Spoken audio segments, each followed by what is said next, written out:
Hello दोस्तों, स्वागत है आप सभी का हमारे यूट्यूब चैनल थिंक आईएएस पर। मैं सजल आज आप सभी के लिए अपने यूट्यूब चैनल थिंक आईएएस पर 70वीं बीपीएससी से जुड़ी हुई बहुत बड़ी अपडेट लेकर उपस्थित हूँ।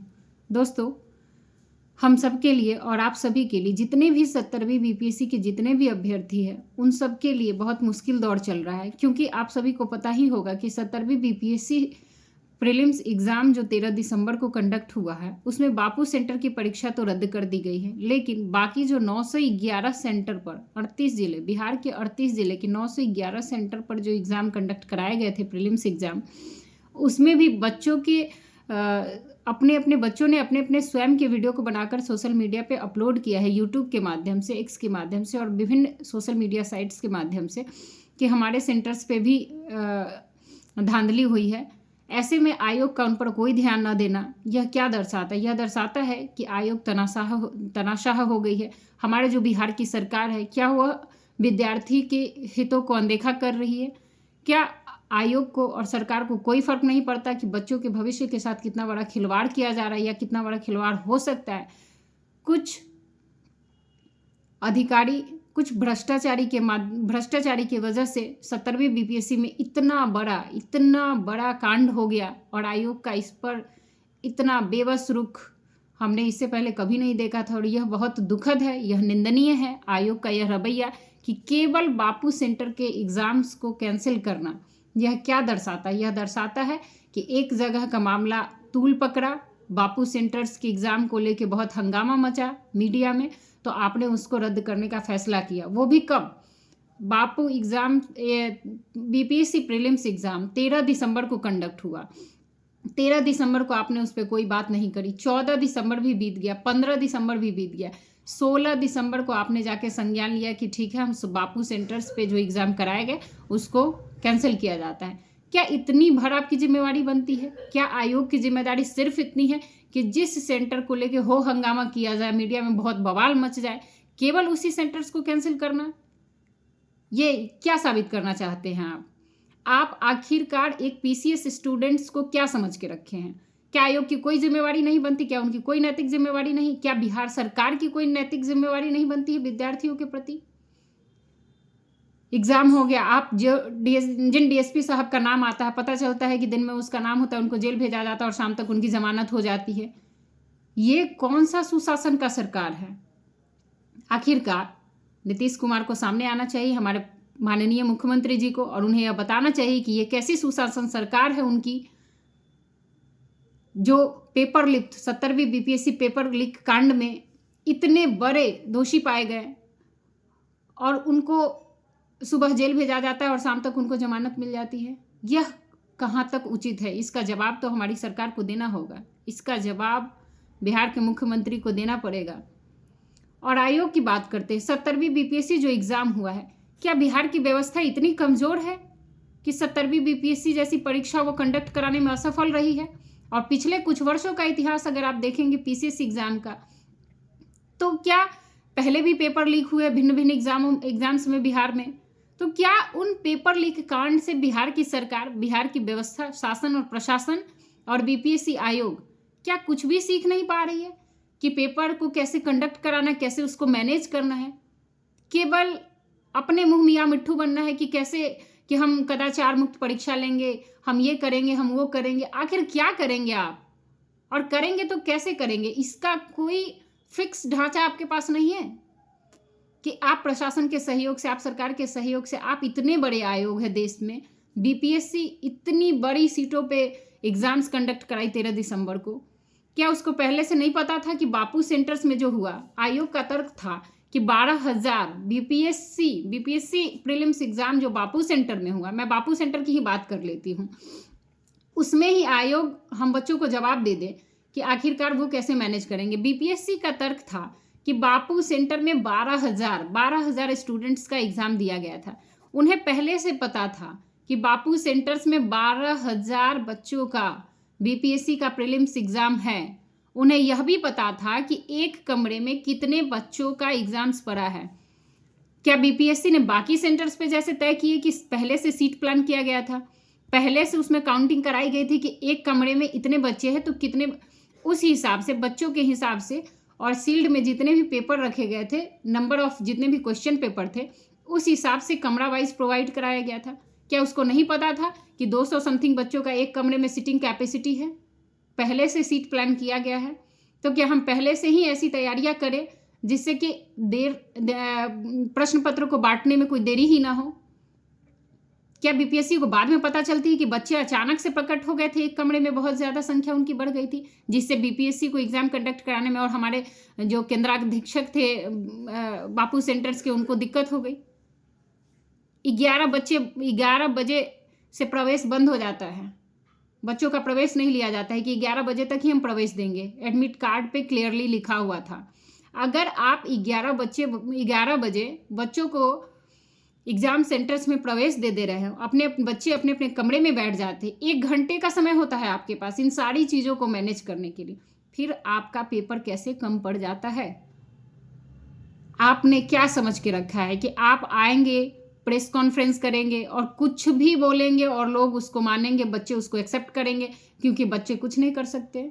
तो मैं आपको बता दूं, और हम सभी 70वीं बीपीएससी की जितने भी स्टूडेंट्स हैं या अन्य कॉम्पिटिटिव एग्जाम के भी जितने स्टूडेंट्स, या भारत के नागरिक होने के नाते, एक सजग नागरिक होने के नाते भी बिहार सरकार और बीपीएससी आयोग को यह पता होना चाहिए कि अब वह समय नहीं है कि आप कुछ भी करेंगे और लोग कुछ भी बर्दाश्त करेंगे। यह डेमोक्रेसी है, यह लोकतंत्र का शासन है, यह राजतंत्र नहीं है आपका कि राजा का आदेश ही शासन हुआ करता था। यह समय गुजर चुका है, आप जागिए। अगर आप अब भी सो रहे हैं, आयोग के अध्यक्ष और बिहार सरकार अब भी सो रही हैं, तो कृपया करके वह नींद से जगे और देखे कि पटना के गर्दनी बाग में इतनी ठंड में, कड़ाके की ठंड में भी बच्चे आज 18 दिसंबर को दोबारा गोल बंद हुए हैं, दोबारा लामबंद हुए हैं अपने हक की लड़ाई के लिए। क्या एक स्टूडेंट्स जो 70वीं बीपीएससी जैसे गंभीर एग्जाम की तैयारी कर रहे हैं, क्या उनका यही कार्य है कि वो रोज रोज आंदोलन करे? कभी नॉर्मलाइजेशन को लेके आप इतना बड़ा बवाल क्रिएट कर देते हैं। अगर आपको नॉर्मलाइजेशन नहीं करना था, तो जिस समय बच्चे आयोग के गेट पे खड़े थे, बीपीएससी के गेट पे खड़े थे, क्या उस समय आप एक प्रेस नोट जारी नहीं कर सकते थे? क्या आपके पास इतनी सुविधाएं नहीं थी कि आप 10 मिनट के अंदर या आधे घंटे के अंदर या 1 घंटे के अंदर एक प्रेस नोट को जारी कर सके, या फिर एक नोटिफिकेशन डाल सके कि हाँ, नॉर्मलाइजेशन नहीं होगा? आखिरकार बच्चों पे लाठी चार्ज करने के बाद आपको समय मिलता है, छात्र नेता को गिरफ्तार करने के बाद समय मिलता है इस चीज को बताने का कि नॉर्मलाइजेशन नहीं होगा। क्या यही उत्तरदायित्व है आपका 70वीं बीपीएससी परीक्षार्थियों के प्रति? आप इतने बड़े आयोग हैं और आपकी यही जिम्मेवारी बनती है कि बच्चों को आए दिन आप आंदोलन करने पे मजबूर करें। बच्चे आज 18 दिसंबर को दोबारा पटना के गर्दनी बाग में इकट्ठा हुए हैं शांतिपूर्ण प्रदर्शन के लिए, जो कि उनका फंडामेंटल राइट है। क्या आपको इतना भी समझ नहीं आ रहा है कि बच्चों के फंडामेंटल राइट क्या है? क्या आप उनसे भी खिलवाड़ करने के सपने देख रहे हैं? क्या आपको लगता है कि आपने एक बार लाठीचार्ज करवा दिया प्रशासन से, बच्चों का आंदोलन तंगभंग कर दिया, इधर उधर कर दिया बच्चों को, तो क्या आपको अब भी लगता है कि आप दोबारा उस कार्य को करने में सफल होंगे? तो ऐसा नहीं है। ये क्रांति की भूमि है, ये बिहार है, मजाक नहीं। ये क्रांति की भूमि है और क्रांति होगी और जरूर होगी। और यह शिक्षा सत्याग्रह है। मैं आपको एक बार फिर से बता दूं कि यह शिक्षा सत्याग्रह है जो 18 दिसंबर 2024, यह इतिहास के पन्नों में भी दर्ज होने के लायक है। यह इतिहास के पन्नों में दर्ज होगा। अब विचार आपको करना है कि आप इस पे कितनी जल्दी और कितना सही डिसीजन लेते हैं स्टूडेंट्स के हक में। अगर आप नहीं लेंगे तो यह 70वीं बीपीएससी स्टूडेंट्स के साथ तो गलत होगा ही होगा, लेकिन यह संविधान की भी हत्या होगी। यह भारत के एक नागरिक के मूल अधिकारों की हत्या होगी, जो बिहार की जनता या देश की जनता बर्दाश्त नहीं करेगी।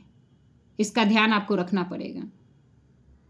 और शिक्षा सत्याग्रह है। स्टूडेंट्स शांतिपूर्ण तरीके से अपनी मांगों को लेकर पटना के गर्दनी बाग में इतनी कड़ाके की ठंड में एक बार फिर से वो अपने हक की लड़ाई के लिए अपना घर छोड़ के और पटना के गर्दनी बाग में धरना दे रहे हैं। क्या एक अधिकारी, जो बच्चे एग्जाम्स पास करके क्वालिफाई करके वो कल को अधिकारी बनने वाले हैं, क्या उनसे यही अपेक्षा की जाती है कि वो रातों रात 4 दिन 5 दिन 2 दिन 3 दिन वो धरना करते रहे? क्या वो पढ़ाई ना करे? आप क्या चाहते हैं? एग्जाम से पहले नॉर्मलाइजेशन के बवाल को लेके आप बच्चों के मानसिक स्वास्थ्य से इतना बड़ा खिलवाड़ करते हैं। 10 दिन 15 दिन तक उनको डिस्टर्ब किया जाता है। आप एग्जाम सेंटर्स का पता, जो आपको 15 दिन पहले सिटी अलाउंस करना रहता था, एक नॉर्म्स तय किया गया था, एक रूल्स है कि आप 15 दिन पहले कम से कम एडमिट कार्ड जारी करोगे, सिटी बताओगे कि किस सिटी में किन बच्चों का एग्जाम है, वो भी आप 1 सप्ताह पहले करते हैं। आप खुद विचार करिए कि आपने शुरू से जो डिसीजन लिया है इस 17वीं बीपीएससी एग्जाम्स को लेकर, आपके डिसीजंस किस हद तक सही है? मैं आपसे आग्रह करती हूं, 17वीं बीपीएससी अभ्यर्थी होने के नाते भी मैंने भी इस बार प्रीलिम्स का एग्जाम दिया था बीपीएससी का, और मेरे सेंटर्स पे तो हालांकि ऐसा कुछ मुझे नहीं पता चला कि क्या कुछ हुआ है, क्योंकि मेरा ध्यान उस पर नहीं गया था और मैंने ऐसा सोचा नहीं था। फिर भी मैं यह बात विश्वास के साथ कह सकती हूँ कि मुझे भी कई जगहों से यह पता चला है, भिन्न भिन्न माध्यमों से, कि कई जगह पेपर लीक का मामला सामने आया है। तो मैं आपसे आग्रह करती हूँ, और बिहार सरकार से भी मेरी आग्रह है कि कृपया वो नींद से जागे और पटना के गर्दनी बाग पहुँचे और देखिए स्टूडेंट्स की हालत और उस पर कुछ संज्ञान ले, वरना बहुत देर हो सकती है। 17वीं बीपीएससी बहुत बड़ी भर्ती है, 2035 सीटें कम नहीं होती है। स्टूडेंट्स का सपना होता है कि वह सिविल सर्वेंट बन के, वह एक प्रशासनिक पदाधिकारी बन के और इस देश के विकास में योगदान दे, इस देश की विकास की धारा को एक कदम आगे लेके जाए, एक युग परिवर्तनकारी के तौर पर एक अधिकारी साबित हो सके, ताकि बिहार का विकास किया जा सके, बिहार का जो गौरवशाली इतिहास रहा है उसको वह पुनर्स्थापित कर सके। बिहार प्रशासनिक सेवा के अधिकारी हमेशा से प्रयासरत रहे हैं, इसलिए उनका सम्मान किया जाना चाहिए और 17वीं बीपीएससी स्टूडेंट्स के हितों को ध्यान में रखते हुए उनको संज्ञान लेना चाहिए कि यह पूरी परीक्षा रद्द होनी चाहिए। और विद्यार्थियों की जो मांग है, एक ही नारा एक ही मांग, सभी सेंटर्स पर हो री एग्ज़ाम, इसको बीपीएससी को मानना ही पड़ेगा, क्योंकि आखिरकार अधिकारी 17वीं बीपीएससी के अभ्यर्थियों को बनना है। एग्जाम्स 17वीं बीपीएससी के स्टूडेंट्स को देना, अभ्यर्थियों को ही देना है, आयोग के अध्यक्ष को नहीं, बिहार सरकार को नहीं। इसलिए 17वीं बीपीएससी के अभ्यर्थियों के हितों को ध्यान में रखकर ही आयोग, बीपीएससी को और बिहार सरकार को निर्णय लेना पड़ेगा। और ये हमारा आग्रह है और हमारा सत्याग्रह भी है, और हम जहाँ भी हैं वहाँ से हमारा भी स्टूडेंट्स का, 17वीं बीपीएससी की जितने भी स्टूडेंट्स हैं उन सबको हमारा फुल समर्थन है, हमारा फुल सपोर्ट है। हम भी इस सत्याग्रह में शामिल हैं। और अंत में एक ही बात कहूँगी, दोबारा जो स्टूडेंट्स ने नारा दिया है, एक ही नारा एक ही मांग, सभी सेंटर्स पर हो री एग्ज़ाम। धन्यवाद।